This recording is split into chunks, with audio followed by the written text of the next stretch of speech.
Eh, Puji Tuhan, salam semuanya. Semua malam hari ini saya lihat wajah-wajah yang segar, fresh ya. Karena kita percaya bahwa pemeliharaan Allah, kasih setia Allah itu senantiasa kita nikmati dan kita alami di dalam kehidupan kita. Apapun yang terjadi dalam hidup kita ini, asalkan ada Tuhan di dalam hidup kita, kita percaya bersama dengan Yesus kita akan melakukan perkara yang besar. Bersama dengan Dia tidak pernah ada yang sukar, dan bersama dengan Dia pasti akan ada jalan keluarnya. Amin. Oke, Bapak Saudara, kita buka materi kita malam hari ini tentang baptisan ya. Oke. Nah, Saudara, hari ini kita akan membahas tentang baptisan yang ketiga. Kemarin ada 5 macam baptisan ya. Ada baptisan Yohanes, yaitu baptisan pertobatan. Ada juga baptisan kelahiran kembali atau kebaptisan selam.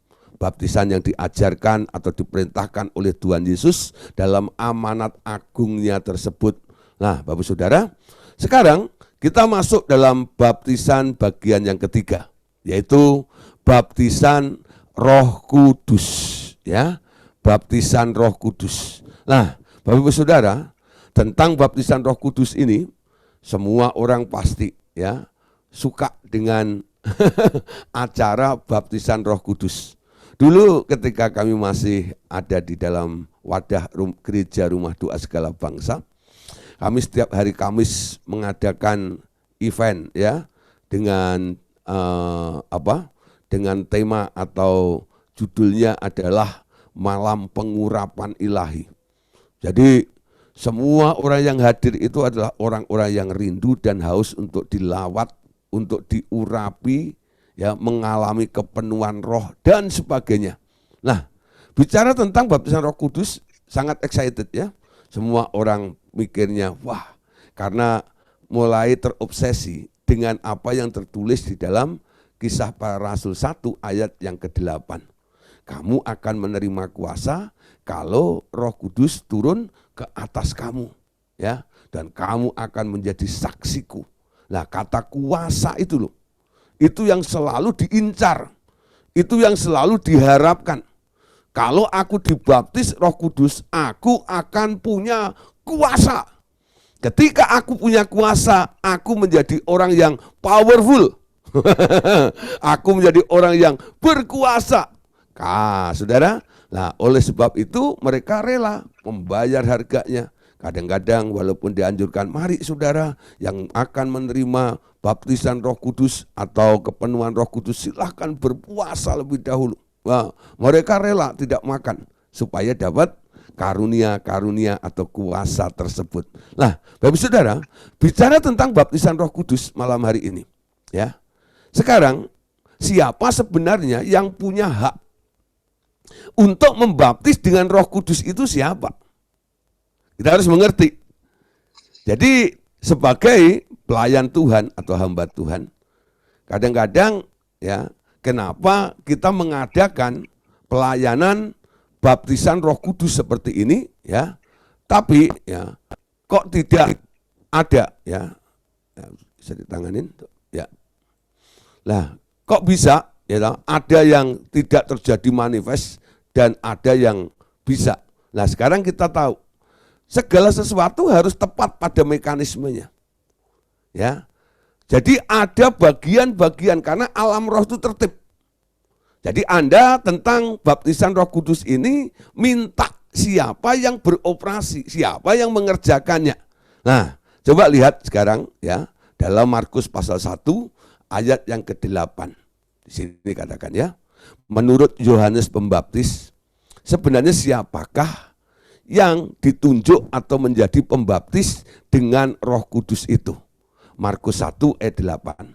Yohanes mengatakan begini, aku membaptis kamu dengan air, tetapi Ia akan membaptis kamu dengan Roh Kudus.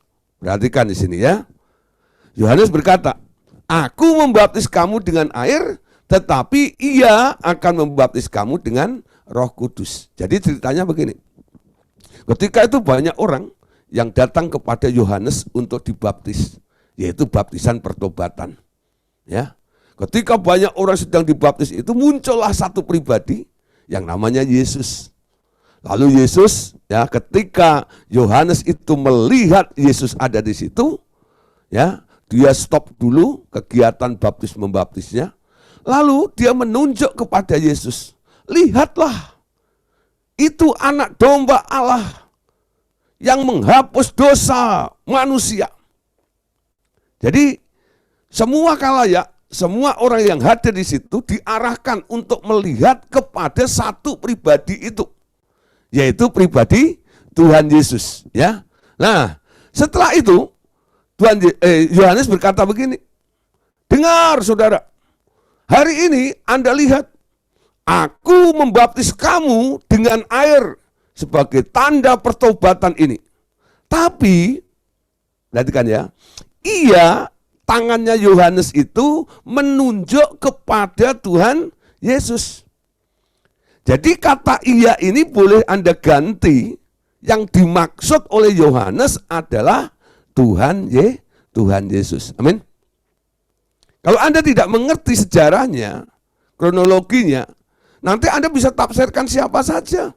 Bisa Roh Kudus, bisa Allah Bapa, ya. Kenapa saya harus jelaskan seperti ini? Nah, dalam leadership, dalam discipleship seperti ini, ya, pemuridan seperti ini, kita harus mengetahui latar belakangnya. Kalau kalimat yang disebutkan itu bisa diartikan bermacam-macam. Kata iya itu bisa menunjuk kepada siapa saja.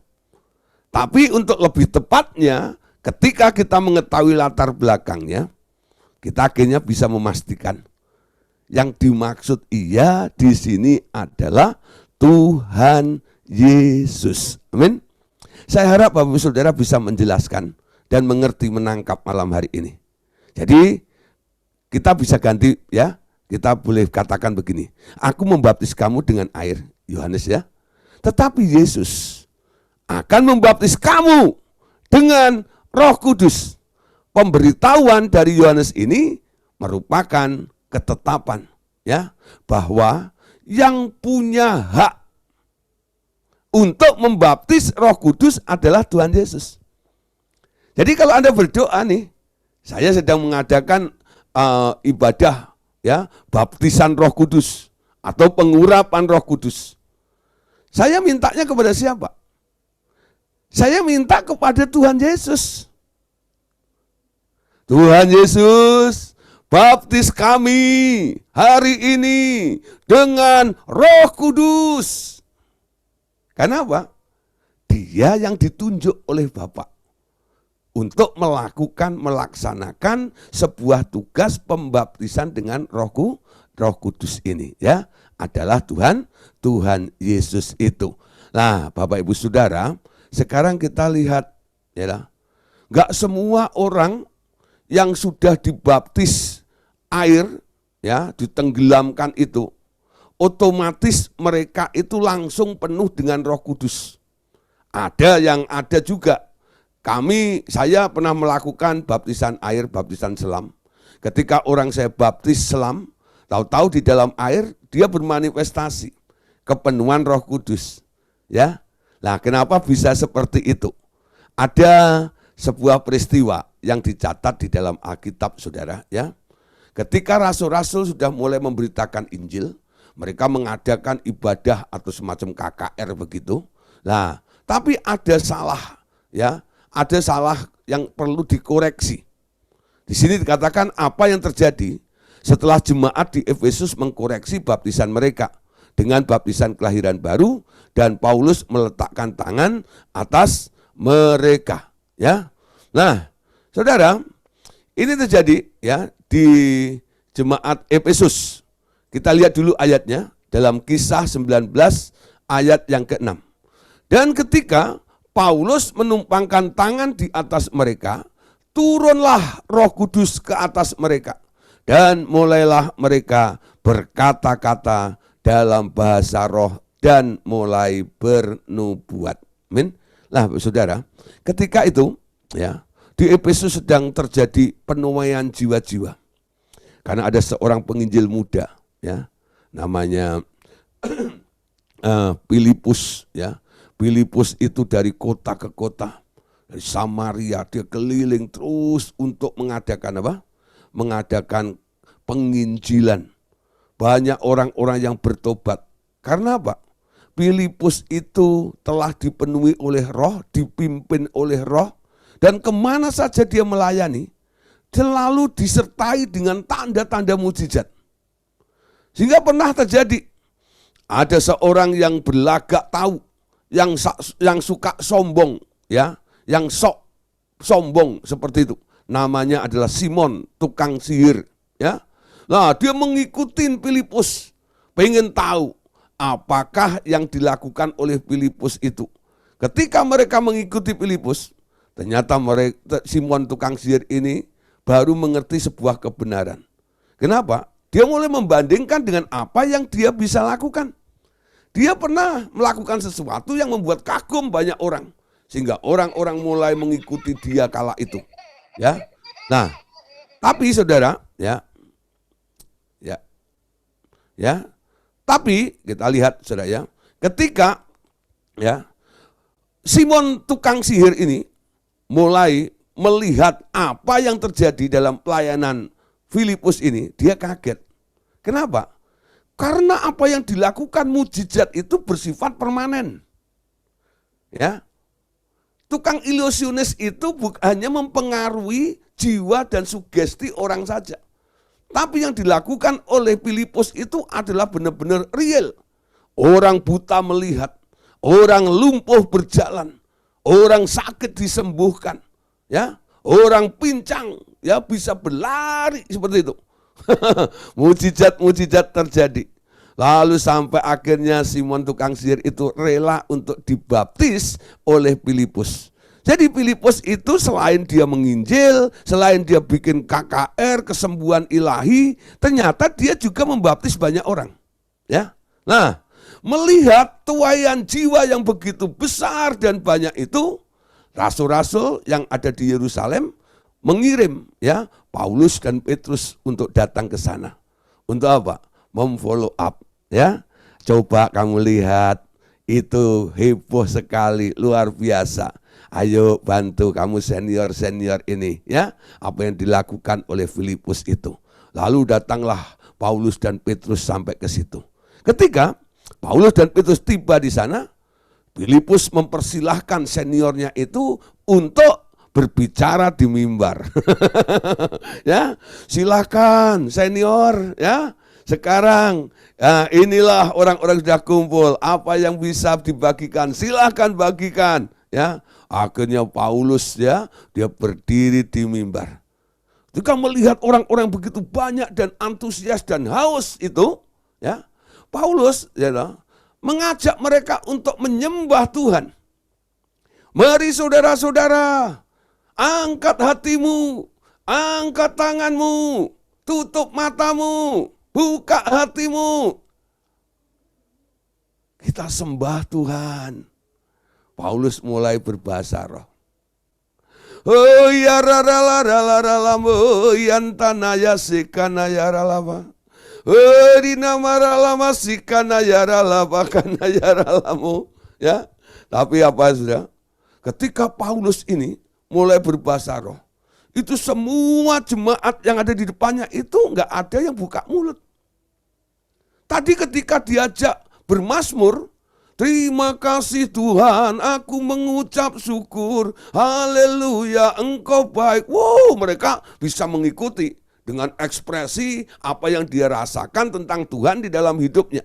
Ya, tapi ketika Paulus mulai berbahasa roh, mereka diam, malah melotot. Itu Paulus ngomong apa ya? Ketika melihat keadaan dan kondisi seperti itu, Paulus menghentikan ya bahasa rohnya, lalu dia mulai bertanya kepada jemaat-jemaat itu, "Hei, kenapa kalian melotot seperti itu?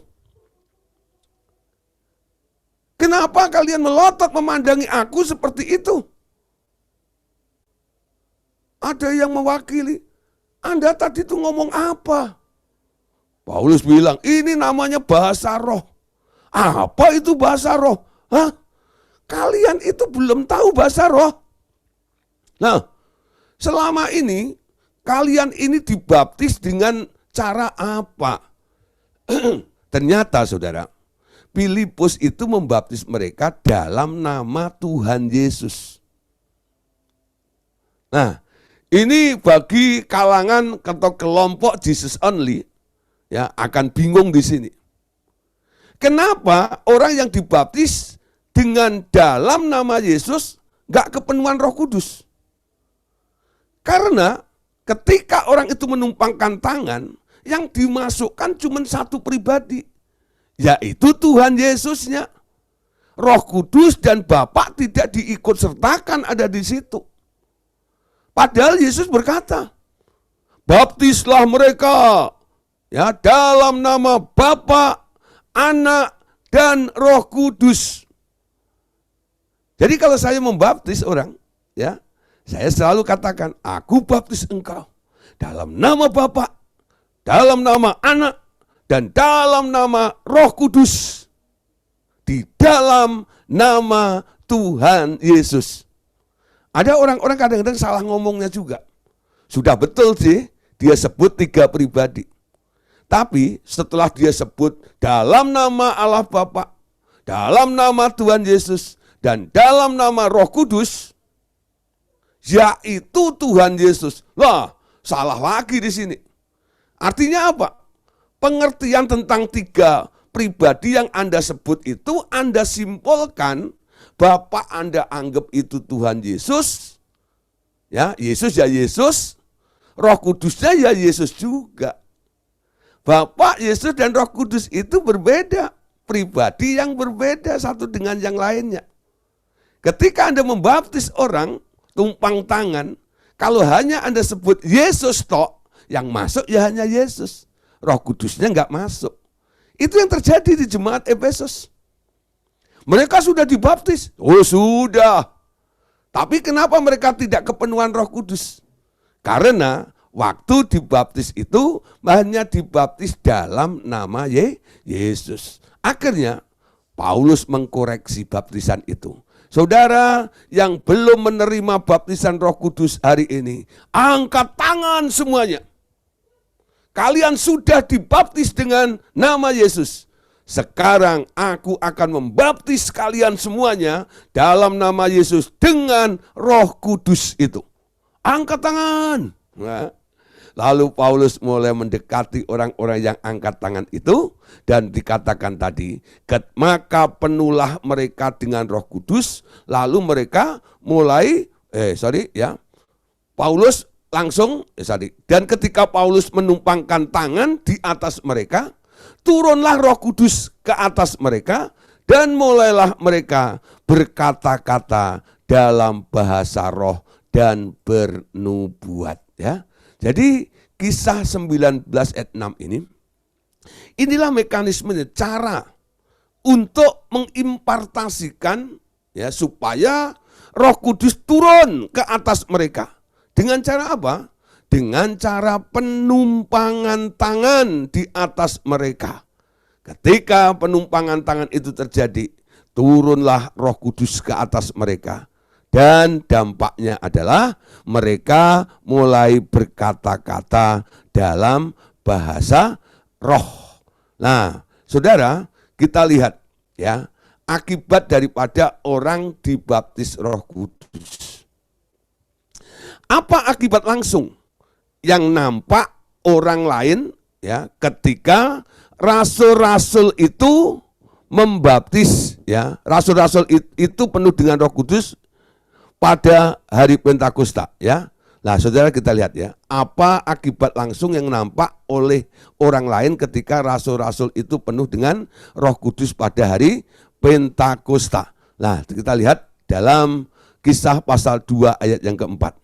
Maka penuhlah mereka dengan Roh Kudus, lalu mereka mulai berkata-kata dalam bahasa yang lain, seperti yang diberikan oleh Roh itu kepada mereka untuk mengatakannya. Nah, Bapak Saudara, jadi itulah awal daripada pencurahan Roh Kudus yang terjadi. Ketika Kisah Rasul pasal 2, mereka mengikuti apa yang disarankan yang dipesankan oleh Tuhan.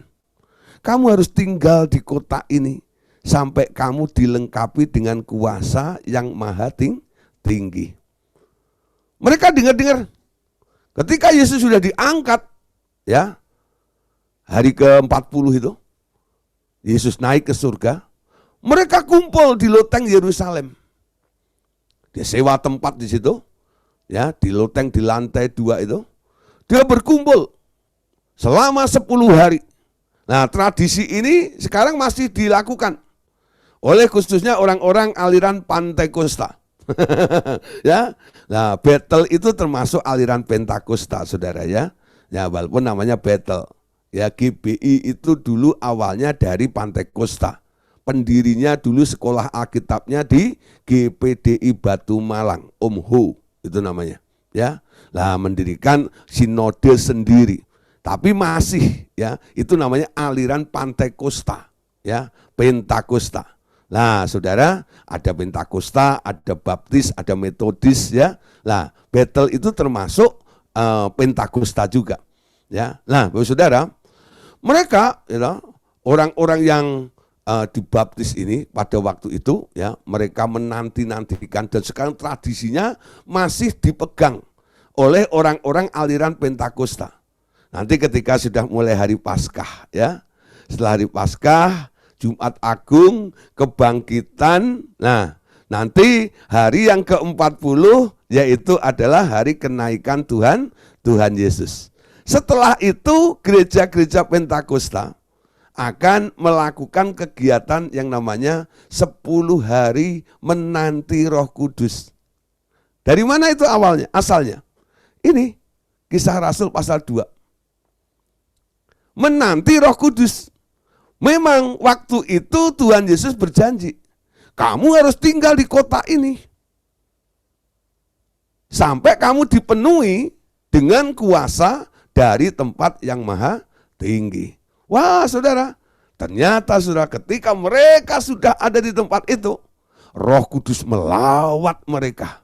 Ya, hari ke-50 itu, ya, 10 hari dia ada di tempat itu, Roh Kudus turun atas mereka. Ada lidah-lidah api yang turun di atas kepala mereka. Dan ketika itu mereka semuanya yang ada di atas atau di loteng Yerusalem itu, mereka semua berbahasa roh. Jadi tanda daripada orang yang dipenuhi oleh Roh Kudus, mereka mulai berbahasa roh. Amin. Itu tandanya. Ya. Itu tandanya. Jadi bahasa roh itu tanda. Tanda bagi orang yang dipenuhi oleh Roh Kudus. Jadi kalau ada orang yang berbahasa roh, artinya Anda nggak usah curiga. Anda bisa bilang, oh, dia sekarang bisa berbahasa roh. Artinya apa? Dia sudah dipenuhi oleh Roh Kudus. Nah, Saudara, memang ada beberapa orang nih sudah dipenuhi oleh Roh Kudus, tapi belum berbahasa roh. Tapi bukan berarti dia belum dipenuhi oleh Roh Kudus. Ngerti ya maksud saya? Bagi Anda yang belum berbahasa roh, tapi Anda sudah pernah dibaptis oleh Roh Kudus, Anda sudah penuh dengan Roh Kudus, cuman Anda belum berbahasa roh. Harusnya Anda berbahasa roh. Kenapa tidak bisa berbahasa roh orang yang sudah dibaptis oleh Roh Kudus itu? Nah, Bapak Saudara, karena Alkitab mengatakan bahwa bahasa roh adalah tanda daripada orang-orang yang sudah dibaptis oleh Roh Kudus itu. Nah, bagaimana mereka berbahasa roh? Apakah para rasul itu diajarin oleh malaikat itu? Malaikat ada yang datang, rasul-rasul, bahasa roh tuh begini loh. Wele. Wala. Enggak, Saudara. Enggak ada yang ngajarin. Ya, ketika roh itu turun ke atas mereka, ada dorongan dari hati mereka yang membuat mereka akhirnya membunyikan sesuatu yang bukan keluar dari pikirannya. Bukan karena dia pengen ngomong sesuatu itu, tapi karena ada yang mendorong. Dan dia ikutin dorongan-dorongan itu, dia ucapkan walaupun dia tidak mengerti artinya. Dan ini hanya bisa dilakukan dengan iman. Segala sesuatu harus diterima dengan iman, bukan? Termasuk bahasa roh. Ya. Jadi orang-orang yang nggak berbahasa roh mungkin belum bisa menerima dengan iman. Ya, iman itu sumbernya dari sono. Ngerti tidak ngerti, biarin saja. Yang penting Anda pastikan sumbernya dari Dia. Amin. Bukan karena Anda berpikir. Ada orang mulai frustasi karena dia nggak bisa berbahasa roh seperti teman-temannya. Yang lainnya ya. Nah, saudara, lalu akhirnya mereka cari akal supaya tidak ketinggalan dan tidak dianggap nggak penuh dengan Roh Kudus. Mereka mencoba, betul nggak itu? Meniru bahasa roh orang lain. Betul, saudara. Itu kejadian real, ya. Saya pernah melihat satu hari, ya, kami pelayanan ke Palembang. KPP di sana dengan Pak Andreas dan Ibu Dorcas Daud. Awalnya karena panitianya itu gereja, ada gereja GSJA di sana, ya. Jadi ya sudah, daripada membebanin panitia dan sebagainya, tim yang dibawa ya sudah yang pengajar aja. Tim acaranya nggak usah. Artinya apa? Saya harus tinggal. Saya nggak ikut waktu itu ya. Nah, karena saya nggak ada acara, saya bikin acara sendiri dengan teman-teman. Dulu ada yang namanya Bank Pelita ya. Kami bikin acara ke Nusa Kambangan. Pelayanan ke sana selama 3 hari. Ya. Wah, saudara, melayani di Nusa Kambangan, lalu sampai di Tasikmalaya sana, kita disambut oleh full gospel yang di sana. Lalu kita mulai pelayanan juga di daerah itu, lalu kita pulang. Sampai di Jakarta, ya enggak ada. Nah, sampai di Jakarta, koordinator RTM Jakarta tahun itu namanya Pak Sudarsono, ya, itu nyari-nyari saya. Karena dulu saya nggak punya handphone, saudara. Tahun-tahun itu ya. Jadi saya kalau keluar kota nggak ngerti. Karena waktu saya masih kos juga. Jadi tahunya ada pesan dari ibu kos, ya, dicari penting dari Pak Sudarsono. Lalu saya telepon balik. Ada apa, Pak? Dicari Pak Andreas. Ada apa? Gini. Ya. Hari ini saya beliin tiket langsung terbang ya ke Palembang. Kenapa? Ada insiden, saudara. Ceritanya gini. Pak Andreas itu setelah KPP yang hari kedua, ya, itu Pak Andreas cerita tentang iman. Ya, masalah satunya adalah masalah hutang. Ya, hutang itu tandanya orang yang kurang iman. Ya, istilah kita kuman, kurang iman. Ya, nah di sini nggak ada yang kuman, amin. Semua penuh dengan iman, amin. Kuman dibasmi. Nggak ada, kurang iman nggak ada. Nah, saudara, ketika itu gereja itu sedang membangun dan itu hutang sana sini gitu loh ya. Sambil mereka mengumpulkan janji iman dari jemaat, terus mengedarkan list apa gitu kalau macam gitu ya. Nah, Pak Andreas cerita seperti itu, pendetanya tersinggung. Hari ketiga itu ya, tahu-tahu jemaat sudah mau ikut KPP itu sudah ngumpul, gerejanya digembok, saudara. Digembok, dirantai pula, lalu pada tanya, mana nih Pak Gembala yang pegang kuncinya? Lalu ditanya, Pak Gembalanya keluar kota. Ya toh, keluar kota, kuncinya dibawa. Wah, ngerti maksudnya. Lalu di situ ada orang yang diberkati Tuhan, akhirnya sewain tempat di hotel Bumi Asih namanya ya, Hotel Bumi Asih di Palembang.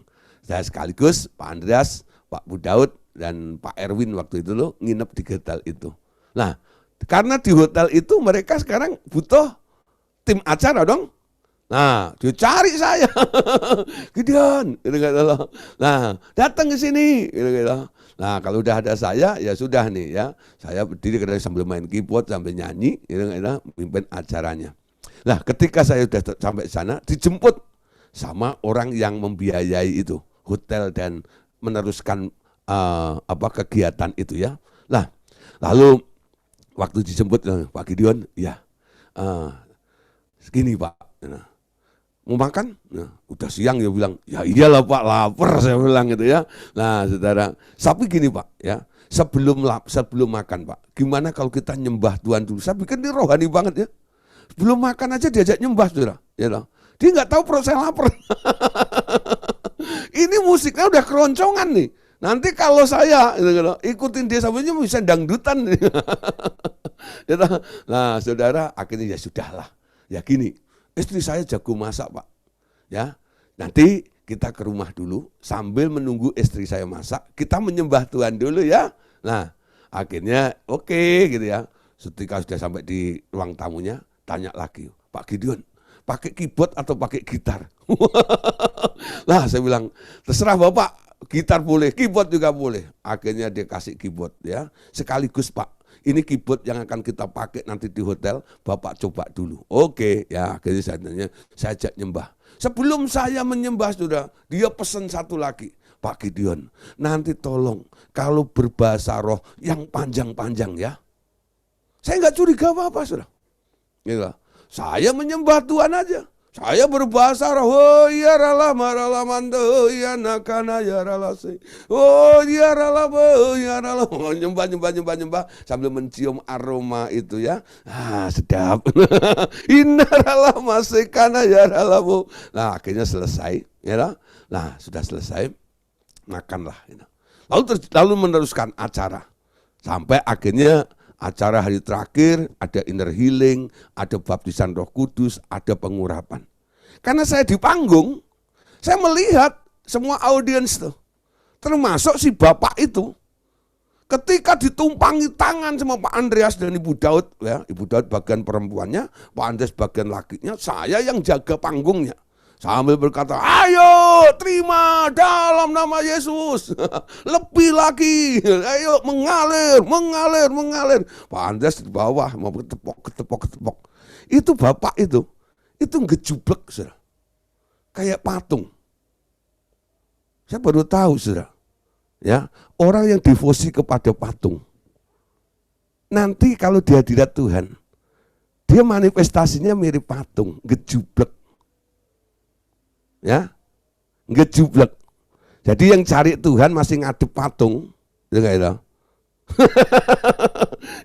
Alkitab mengatakan, para penyembah patung mereka nasibnya akan seperti patung itu. Punya mata tidak melihat, punya kaki tapi tidak bisa berjalan, punya tangan tidak bisa mengambil. Ya, itu gejala-gejalanya. Bisa juga orang yang lumpuh itu karena mungkin patungnya banyak di rumahnya. Bisa juga seperti itu. Itu pengalaman dalam praktek pelayanan kami. Ya, nah Bapak Ibu Saudara, apa yang terjadi saudara? Kita pulang dari Palembang, Jakarta. Kira-kira setengah bulan kemudian, si bapak ini telepon saya.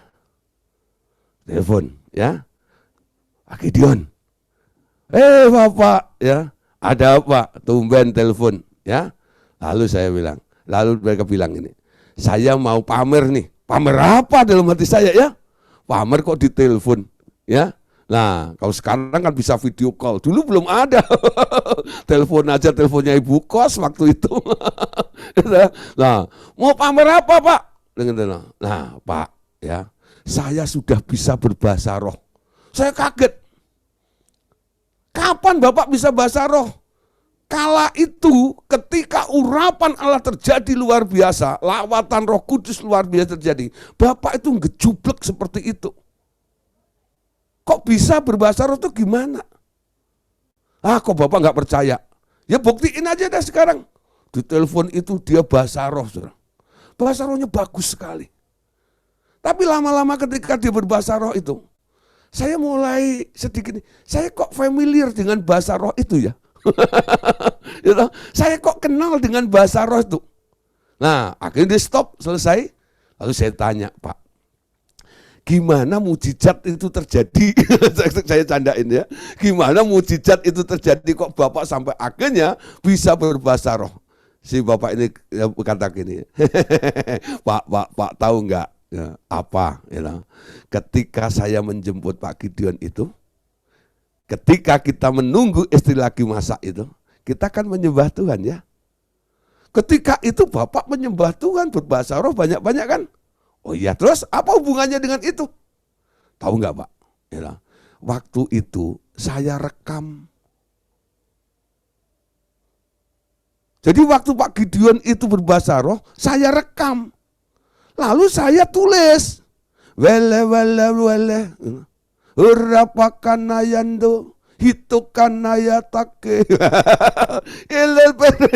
Itu ditulis sampai panjang gitu. Ada sampai beberapa lembar gitu ya. Nah, lalu mulai dihafalin. Ya. Lalu mulai dihafalin. Ketika dia sudah hafal seperti itu, dia sangat pede. Laporan ke saya. Lalu saya bilang gini, Pak, itu kala itu yang membunyikan saya, itu benar-benar bahasa roh. Tapi ketika Bapak tulis, Bapak apalin, lalu Bapak bunyikan, itu bukan bahasa roh. Itu namanya mantra. Saya tegur. Jadi yang Anda pamerin itu bukan bahasa roh, Pak. Itu mantra.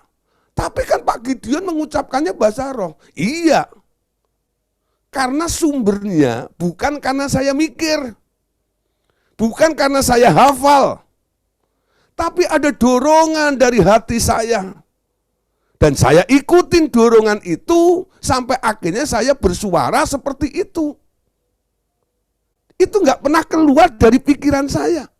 Bahkan kadang-kadang ketika saya berbahasa roh, pikiran saya jalan, saya kadang-kadang pikiran saya kan, lu ngomong apa sih? Ya tahu enggak?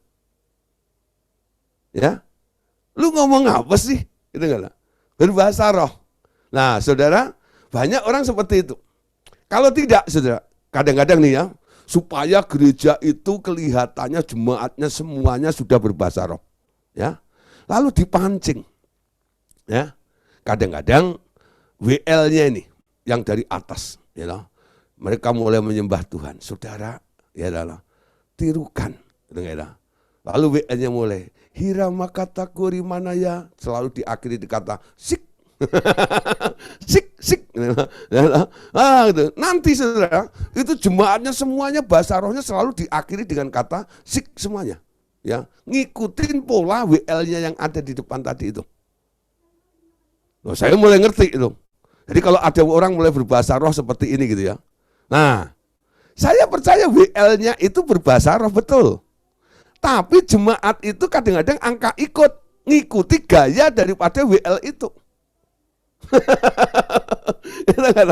Saya tebak bener. Satu kali ada orang datang ke rumah doa segala bangsa waktu itu ya.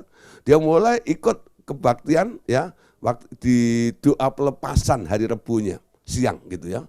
Dan ketika kami menyembah, dia mulai nyembah. Nah, ketika menyembah itu saya agak perhatiin. Ini kok gayanya seperti gayanya si siapa namanya? Johan Handoyo. Ya, waktu itu zaman Johan Handoyo masih jadi WL Pak Niko itu ya. Nah, saudara, lalu saya tanya, kamu ibadah di mana? Ya, oh iya, kami ibadah apa itu yang dekatnya RCT itu apa dulu itu? Dekatnya TVR ini sebelahnya gitu ya.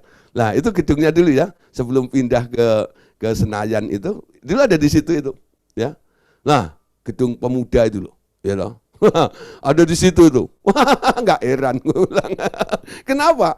Ya loh, dari depan sampai belakang itu semua bahasa rohnya mirip dengan Pak Johan Handoyo itu. Jadi copy paste, ya lah, dengerin. Oh, bahasa roh begitu. Pak Johan Handoyo bilang, nama ralataku di pasik. Oh, pokoknya bahasa roh itu ada siknya. Ya, kalau nggak ada siknya, berarti bukan bahasa roh. Jadi dia ngomong apa saja, nanti diakhiri dengan sik, itu nggak ya? Nah, saudara, itu ikut-ikutan, itu nggak ya? Nah, supaya kelihatan keren, dia sudah bisa berbahasa roh. Kenapa saya harus ungkapkan ini, saya ajarkan ini, saudara? Perkara tentang bahasa roh ini sekarang menjadi dilema, betul nggak? Ada orang-orang yang frustasi sampai hari ini belum berbahasa roh. Ada orang yang merasa sudah berbahasa roh, padahal itu bukan bahasa roh. Bahasa roh itu harus asli. Taunya asli dari mana? Sumbernya dari mana? Amin. Nah, sekarang muncul pertanyaan saudara di sini, ya. Ketika rasul-rasul itu penuh dengan Roh Kudus, ya, di sini, siapa sebenarnya yang mulai berkata-kata di dalam bahasa roh itu? Siapa? Yang mulai berkata-kata siapa? Nah, para rasul. Jadi ketika Roh Kudus itu turun, para rasul itu dikatakan mulai berbahasa roh. Nah, di sini apa peranan Roh Kudus terhadap mereka dalam hal berbahasa roh itu? Roh Kudus memberi inspirasi untuk berkata-kata dalam bahasa lain. Jadi Roh Kudus nanti yang akan memberikan inspirasinya, memberikan dorongannya. Ya. Nah, kalau Anda mulai ya membimbing orang, mendoakan orang untuk kepenuhan Roh Kudus supaya mendapat bahasa roh, jangan Anda pengaruhi dengan pikiranmu. Beberapa orang kadang-kadang saya tegur, karena dia sebagai catcher ketika saya diundang untuk melakukan acara baptisan Roh Kudus. Lalu gereja itu menyediakan para pengerjanya untuk jadi catchernya. Ya, ketika saya tumpang tangan, kadang-kadang ada yang roboh ya, lalu ada yang nangkep, seperti itu ya. Nah, saudara, ya, ketika ya saya berkata dari mimbar, terimalah Roh Kudus, mulailah berbahasa roh dalam nama Tuhan Yesus. Lalu mulai saya lihat ada catcher bilang, bisikin dia, ya, hurra parala parala parala pa. Hurra parala parala parala pa. Hurra lapa. Jadi orang yang dilayanin, ya, yang dijaga ini enggak bunyi, tapi dia yang bunyi. Hurra parala parala pa. Hurra parala parala parala pa. Sambil dilihatin mulutnya, kok enggak kebuka gitu ya. Hurra parala parala pa. Sambil dibisikin. Tiruin, tiruin, tiruin. Hurra parala parala pa. Hurra parala parala. Tiruin, tiruin. Ada yang begitu? Siapa yang punya pengalaman seperti itu? Yang pernah digituin, tiruin, tiruin, gitu. Hurrala parala parala pa, huninakana yatakurima, tiruin, tiruin.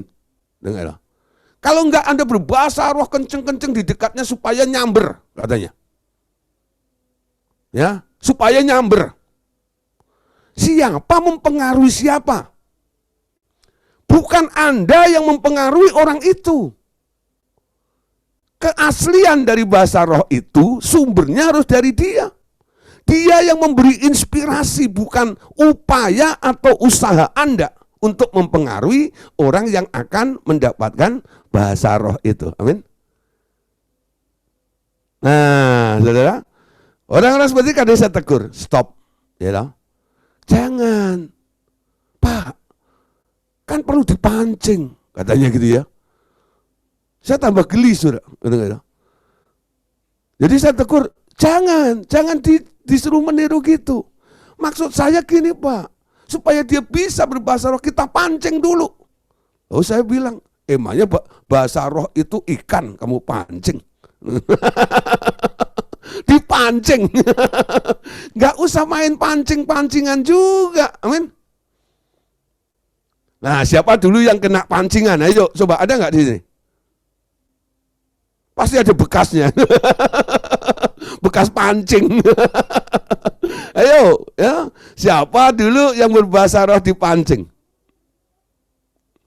Ya. Nah, sekarang dibenahi ya. Enggak perlu dipancing seperti itu. Tapi Pak, bagaimana supaya dia itu bisa berbahasa roh? Nah, sekarang ya, bagi yang rindu untuk berbahasa roh, ketika baptisan Roh Kudus itu terjadi, siapkan hatimu. Yang penting di sini dulu. Bukan pengennya, bukan. Ya. Jangan dirangsang keinginannya dulu. Orang kalau sudah pengen, saudara, dia akan menghalalkan segala cara. Amin. Jadi keinginannya Anda pending dulu. Ubah dulu, garap dulu hatinya menjadi tanah yang baik. Amin. Kalau ada sakit hati, ada kebencian, ada kepahitan, ada hal-hal yang masih menjadi batu atau kerikil di dalam hatinya, harus Anda keluarkan dulu. Ada orang yang sudah lama ingin berbahasa roh, tapi tak kunjung tiba dan gak pernah bisa berbahasa roh. Ketika saya layani, hari itu dia mengalami mujizat, bisa berbahasa roh. Roh Kudus memberitahu, dia menyimpan kebencian. Dia benci kepada adiknya. Hanya gara-gara warisan. Kebencian membuat dia nggak bisa berbahasa roh. Ya, ketika dia sudah mulai mengampuni, saya bimbing untuk mengampuni saudaranya tadi itu. Lalu saya katakan, terima sekarang karunia Roh Kudus dan mulai berbahasa roh. Loncer tuh, mulai berbahasa roh. Jadi halangan-halangan orang berbahasa roh itu macam-macam, saudara. Ya, ada juga, saudara. Pokoknya segala macam yang keliru itu bisa menghalangi karunia bahasa roh terjadi dalam hidup Anda. Ya, tanya Roh Kudus tentang orang itu. Bukan Anda nyari-nyari. Disalah apa ya? Apa ya? Apa ya? Roh Kudus yang ada di dalam hatinya karena dia sudah lahir baru. Anda mulai tanya Roh Kudus, ada apa orang ini? Dia pengen bahasa roh tapi kok nggak bisa. Ada apa? Sumbatnya di mana? Apa yang perlu digarap? Apa yang perlu diangkat? Nanti Roh Kudus akan menyatakan setiap pribadi punya masalah yang berbeda-beda. Amin. Nah, saudara, sekarang lihat keterbukaan dulu. Saya kalau membimbing orang untuk menerima karunia-karunia Roh Kudus, menerima baptisan Roh Kudus, saya katakan gini, bereskan apa yang perlu dibereskan terlebih dahulu. Karena kita sedang berurusan dengan Roh yang kudus. Amin. Anda sedang berurusan dengan Roh yang kudus. Pastikan Anda kudus juga. Nah, pastikan Anda kudus. Bereskan. Bereskan. Minta Roh Kudus untuk membongkar apa yang masih ganjal di dalam hatimu.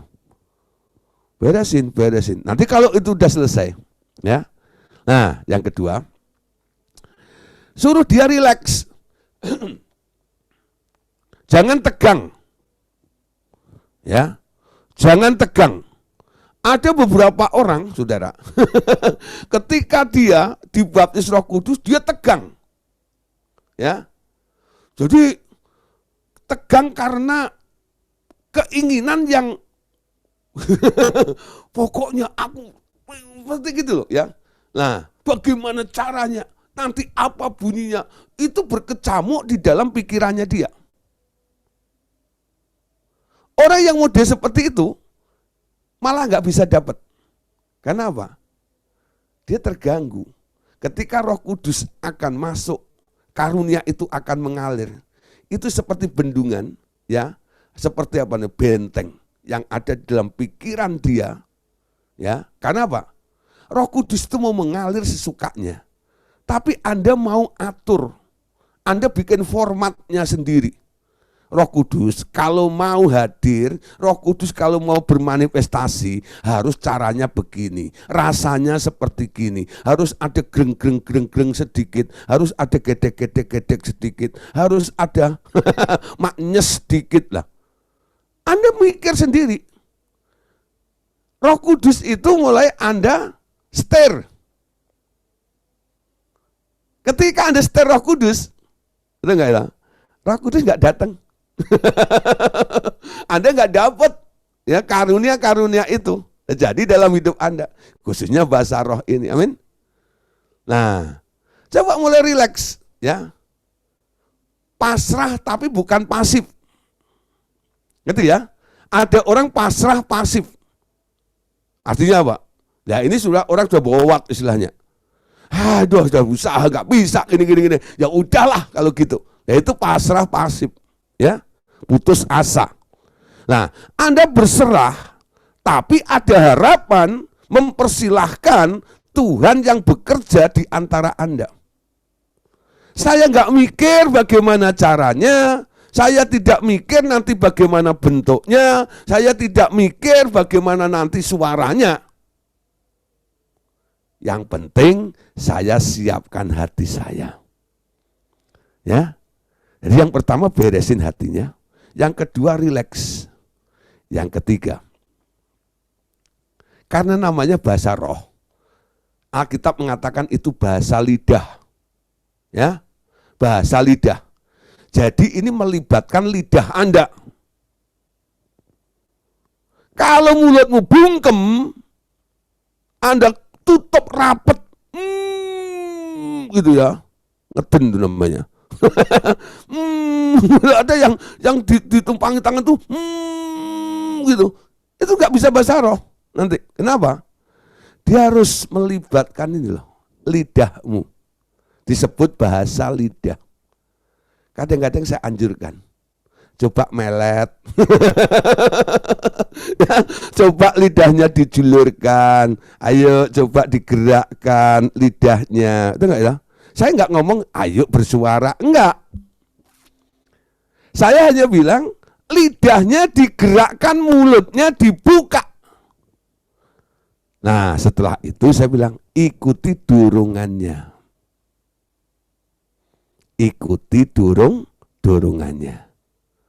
Walaupun dorongan itu kadang-kadang suaranya atau kalimatnya sangat-sangat sederhana atau lucu. Ada orang dia sudah membuka mulutnya, lidahnya udah mulai digoyang-goyangkan dan ngikutin dorongan-dorongan dari hatinya. Tahu-tahu dia bersuara gini. Gitu ya, cuman gitu ya, ya ada apa ya? Kayak bahasa roh gitu ya. Ada juga yang gitu ya. Ada cicak kali. Itu pikiran dia coba ya. Masa bahasa roh gitu ya. Ya, pikiranmu pasti bunyi. Ini niruin cicak kali, itu enggak ya? Nah, tapi kalau Anda yakin itu dorongan dari dalam hati, Anda bilang, walaupun sangat sederhana, cuman atau tapi saya percaya ini bahasa roh saya yang pertama kali keluar. Amin. Ngerti gak saudara? Jangan langsung pengennya yang keren. Niru Pak Gideon. Tak rekam nanti. Nah nanti malah salah saudara. Betul nggak ya? Walaupun cuman ya, terima kasih Tuhan, aku sudah bisa berbahasa roh. Coba bahasa roh. Suami Anda bilang, itu cicak kali. Pak Hermanto bilang, itu cicak kali. Nah, Bu Esther harus bilang loh, menurutmu itu cicak. Tapi menurutku ini bahasa roh. Kenapa? Karena aku tahu sumbernya. Aku nggak mikir seperti itu, tapi ada dorongan dari hatiku. Amin. Yang tahu asli atau enggak Anda dengan Tuhan. Amin. Ya. Ada juga yang aneh-aneh sudah bunyinya. Ada yang wele. Ya itu kan psikomo lewat, itu enggak enak.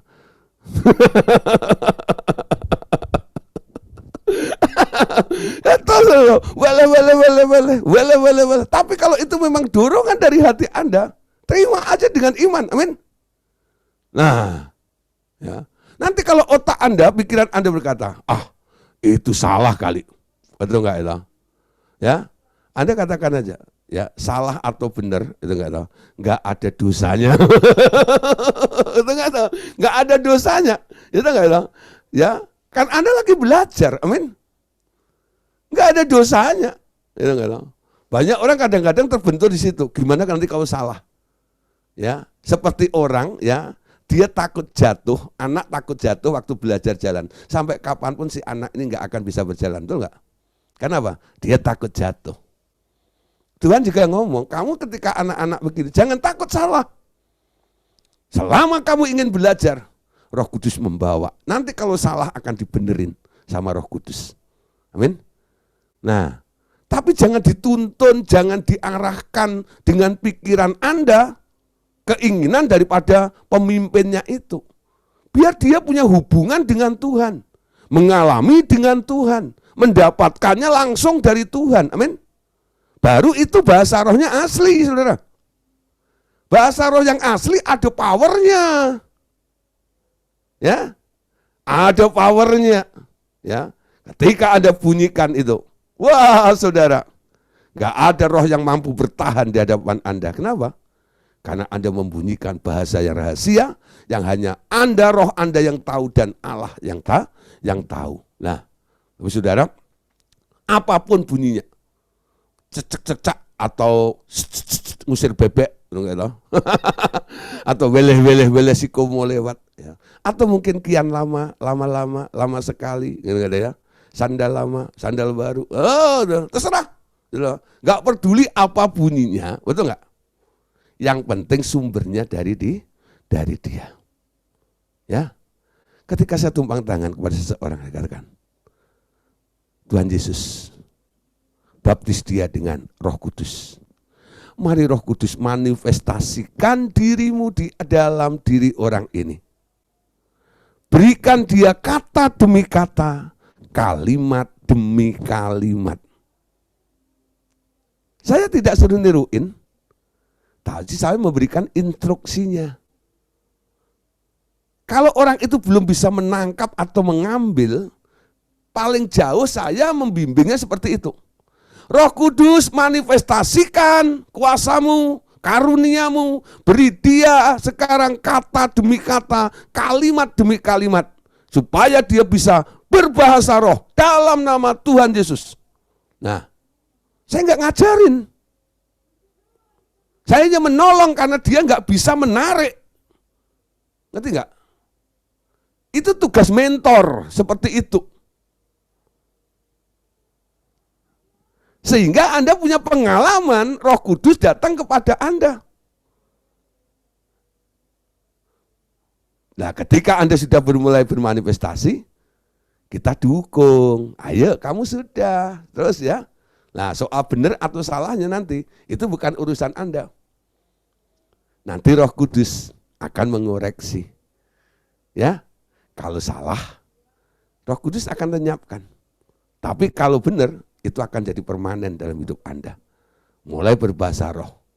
Nah, tapi saudara, kalau orang ya tiap hari berbahasa roh, terus bahasa rohnya cuma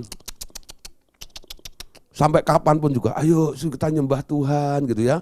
Terus kita nyembah Tuhan semuanya, terus ada cuma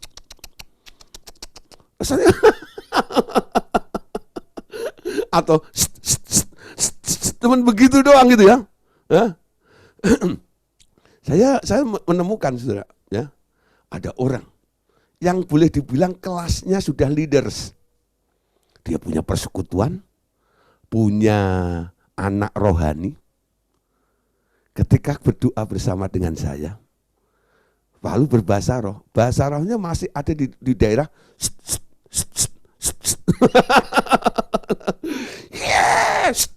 Yes, gitu loh. Lalu saya, ya, lalu selesai doa, saya ajak ngobrol, Bu, Ibu kalau bahasa roh memang cuman, iya Pak, dari dapat pertama itu sampai hari ini, ya cuman begitu. Terus upaya Ibu apa? Karena Paulus berkata, aku berbahasa roh lebih daripada kamu. Artinya apa? Bahasa roh itu ada perkembangannya, bisa berkembang. Bukan sekedar itu tok. Ya. Nah, bagi mereka yang masih terus ada di dasar, bahasa roh Anda terima pertama kali itu, Anda boleh minta,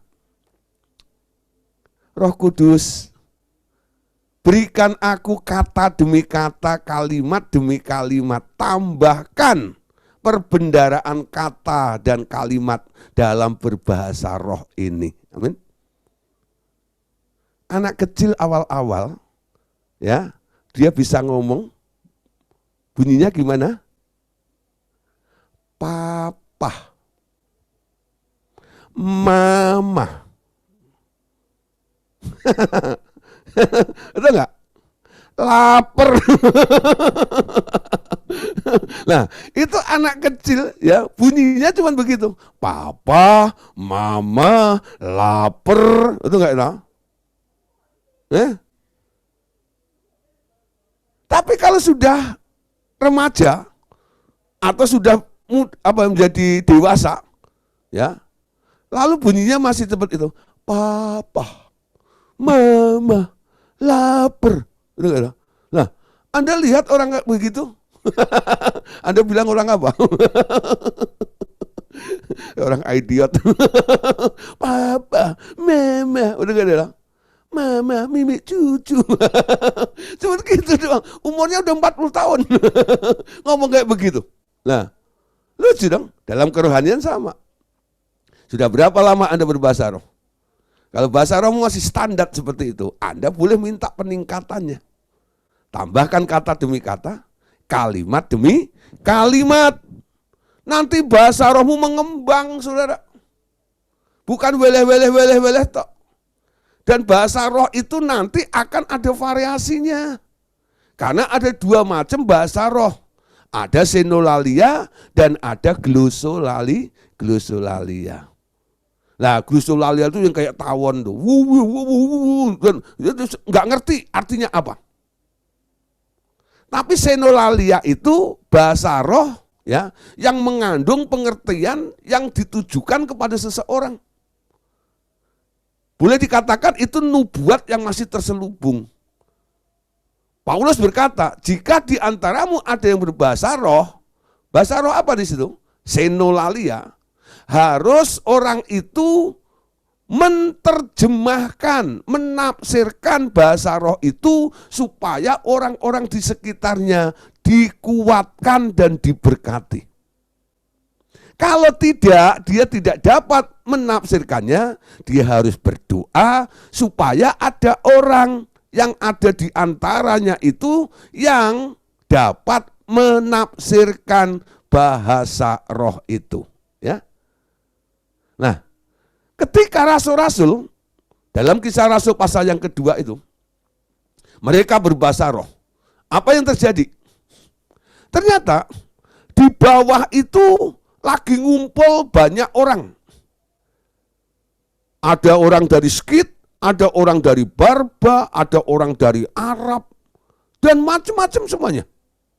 Dari berbagai macam daerah dengan bahasa mereka masing-masing. Ketika mereka sedang kumpul di bawah loteng itu, mereka mendengar di atas itu mereka sedang berbahasa roh. Lalu ada yang komentar, bukankah mereka ini orang Galilea yang kumpul itu? Kenapa mereka berkata-kata dengan bahasa saya? Yang ngomong orang Skit. Orang Barba juga begitu. Iya, tadi aku dengar ada yang ngomong pakai bahasa saya. Orang Arab juga ada yang bilang, iya, tadi dia bilang assalamualaikum. Nah, pakai bahasa Arab juga. Padahal itu orang Galilea yang notabene adalah nelayan, orang-orang rendah yang tidak tahu banyak bahasa. Tapi ketika dia berbahasa roh, yang keluar senolalia. Senolalia itu bisa bahasa orang lain. Ya, ada orang saudara ya, satu hari dia suruh khotbah di Rusia. Waktu itu Rusia masih Uni Soviet masih komunis ya. Nah, ketika itu dia khotbah, lalu ditranslate oleh translate pemerintah sana. Nah, kita tahu supaya berita ini tidak menguatkan jemaat, dicari translator yang licik. Nah, jadi kalau pengkhotbah mau bilang, Tuhan itu baik saudara. Nanti translatornya bilang, Tuhan itu kadang-kadang baik, kadang-kadang enggak, gitu ya. Jadi diputar balik gitu loh, diterjemahkan seperti itu. Nah, Roh Kudus didukakan saat itu oleh translatornya itu. Nah, apa yang terjadi saudara? Roh Kudus take over. Si pengkhotbah ini ada sesuatu yang enggak enak di dalam hatinya. Lalu dia mikir, aku ngomong kok enggak enak ya? Aku mencoba membangkitkan iman orang-orang ini kok wajahnya lesu semuanya. Saya katakan Tuhan itu baik, kenapa wajahnya muram? Karena ditranslate salah oleh translatornya itu. Akhirnya karena dia nggak tahu mesti berbuat apa, dia hanya berbahasa roh. Ketika dia berbahasa roh, apa yang terjadi? Dia berbahasa roh yang keluar bahasa Rusia, bahasa Uni Soviet. Dan ketika dia mulai berbahasa roh seperti itu, jemaat itu mulai amin, praise the Lord, puji Tuhan, excited itu. Dia bingung, nah aku ngomong apa ya? Aku kan berbahasa roh. Tapi melihat respon daripada jemaat yang begitu, dia terus berbahasa roh. Semakin dia berbahasa roh, jemaat itu semakin dibangkitkan. Jadi dia khotbah dalam bahasa roh. Tapi ditangkap ya oleh jemaat di situ karena apa? Ternyata yang keluar dari mulut si hamba Tuhan itu bahasa Rusia. Ketika dia turun, ditanya, kamu pura-pura nggak bisa bahasa Rusia ya? Ditanya pakai bahasa Rusia, ya dia nggak bisa jawab, saudara. Memang dia nggak bisa. Tapi ketika dibutuhkan sesaat itu, Tuhan manifestasikan, dia berbahasa roh, yang keluar adalah bahasa Rusia. Saya mendengar cerita itu, waduh hebat gitu ya, puji Tuhan. Ya, nah saudara bisa juga suatu kali mungkin dalam persekutuan doa, ya, lalu Anda berbahasa roh, ya, ternyata di situ ada orang Korea, ya, lalu Anda berbahasa roh, orang Korea itu bilang amin, puji Tuhan. Kenapa? Ternyata bahasa roh Anda Senolalia, itu yang keluar adalah bahasa Korea, ya. Nah, ya, dia membuat dia wah luar biasa, ya. Tapi Anda nggak bisa bahasa Korea, wah gitu ya. Nah, luar biasa ya. Nah, saudara, sekarang kita perhatikan bahasa roh itu, ya, sumbernya dari Dia. Dia yang memberikan dorongan. Dia yang menginspirasi kepada Bapak Ibu Saudara, tugas Anda hanya nurut saja gerakan lidahnya. Lalu ikutin dorongannya. Jangan hiraukan apa bunyinya. Kalau Anda mulai menghiraukan apa bunyinya, pikiranmu akan main nanti. Ketika Anda berbahasa roh, sedapat mungkin matikan pikiranmu. Ya, kalau sampai ditangkap dengan pikiranmu, Anda berbahasa roh nanti akan bimbang. Kenapa? Pikiranmu itu selalu mengganggu konsentrasimu. Ya, nah mulai belajar konsentrasi, melepaskan ya pikiran ini ketika Anda mulai berbahasa roh. Ketika saya berbahasa roh ya, hina maralata kori pakana ya sukana ya takaralapa. Ini pikiran saya ngomong. Kamu tuh ngomong apa? Saya nggak gubris. Terserah lu mikir. Betul nggak ya? Tapi saya merasakan sesuatu di dalam diri saya. Ketika saya berbahasa roh, firman Tuhan mengatakan, orang yang berbahasa roh, glosolali, itu membangun dirinya sendiri. Ada sesuatu yang kuat dalam diri Anda. Kalau senolalia itu membangun orang lain karena mengandung sebuah mujizat. Amin. Nah, Bapak Saudara, tak bahasa roh adalah tanda bagi orang yang sudah dibaptis oleh Roh Kudus. Perlu atau tidak? Perlu. Ya. Orang Kristen perlu nggak berbahasa roh? Perlu. Karena Anda orang rohani.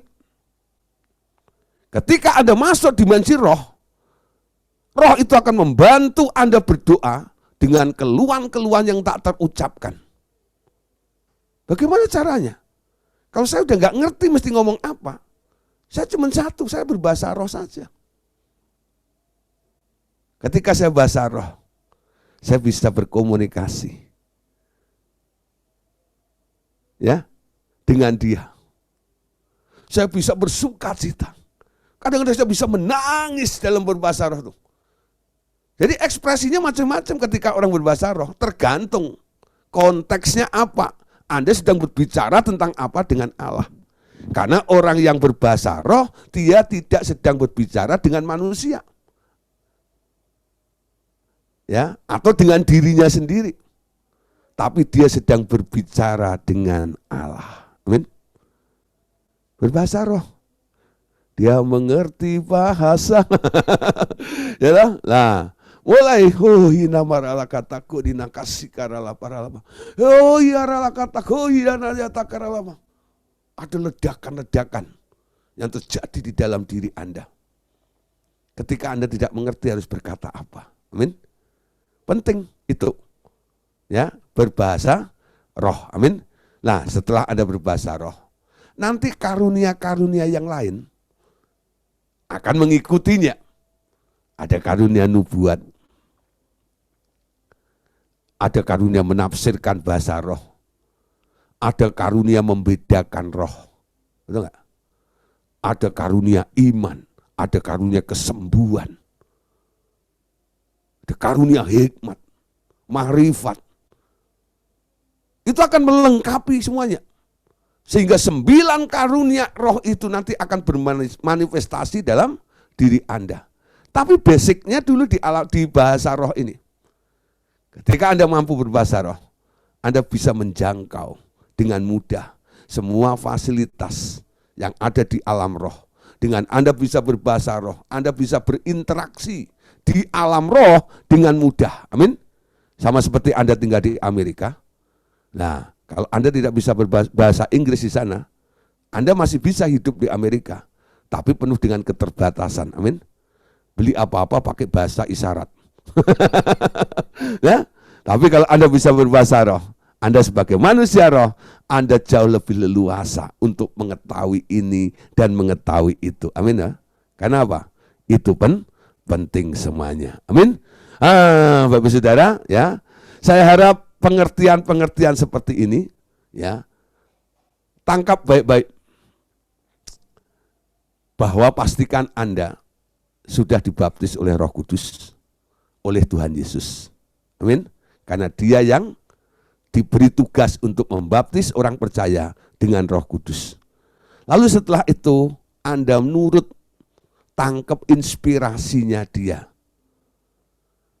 Jangan Anda format cara kerja Roh Kudus dengan caramu. Dia punya cara sendiri untuk bermanifestasi di dalam hidup Anda. Ngerti tidak ngerti, tangkap dengan iman. Amin.